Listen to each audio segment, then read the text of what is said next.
एक बार एक नदी के किनारे एक बड़ा पेड़ था, जिस पर एक चालाक और दयालु बंदर रहता था। वह पेड़ मीठे फलों से भरा हुआ था। बंदर हर दिन उन फलों का आनंद लेता और खुश रहता।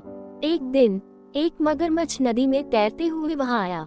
मगरमच्छ भूखा था। बंदर ने उसे देखा और पेड़ से कुछ फल तोड़कर मगरमच्छ को दिए। मगरमच्छ ने फल खाए और बहुत खुश हुआ। दोनों अच्छे दोस्त बन गए। अब मगरमच्छ रोज बंदर से मिलने आता और फल खाता। लेकिन मगरमच्छ की पत्नी लालची थी।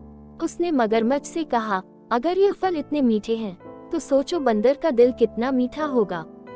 मुझे वह दिल चाहिए। मगरमच्छ अपनी पत्नी की बात मान गया और उसने बंदर को धोखा देने की योजना बनाई। एक दिन उसने बंदर से कहा, मित्र, मेरी पत्नी ने तुम्हें खाने पर बुलाया है।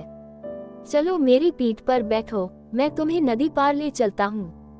बंदर खुश होकर मगरमच्छ की पीठ पर बैठ गया। नदी के बीच में मगरमच्छ ने सच्चाई बताई और कहा, मैं तुम्हारा दिल लेकर अपनी पत्नी को दूंगा। बंदर समझ गया कि यह खतरा है, लेकिन उसने अपनी बुद्धि का उपयोग किया।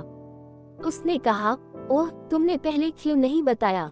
मेरा दिल तो पेड़ पर ही रह गया है। मुझे वापस ले चलो, मैं अपना दिल ले आता हूँ। मगरमच्छ मूर्ख था। वह बंदर को वापस पेड़ के पास ले गया। जैसे ही बंदर पेड़ पर चढ़ा, उसने मगरमच्छ से कहा, तुम जैसे धोखेबाज दोस्त के साथ मेरी दोस्ती नहीं हो सकती। जाओ, अब वापस मत आना।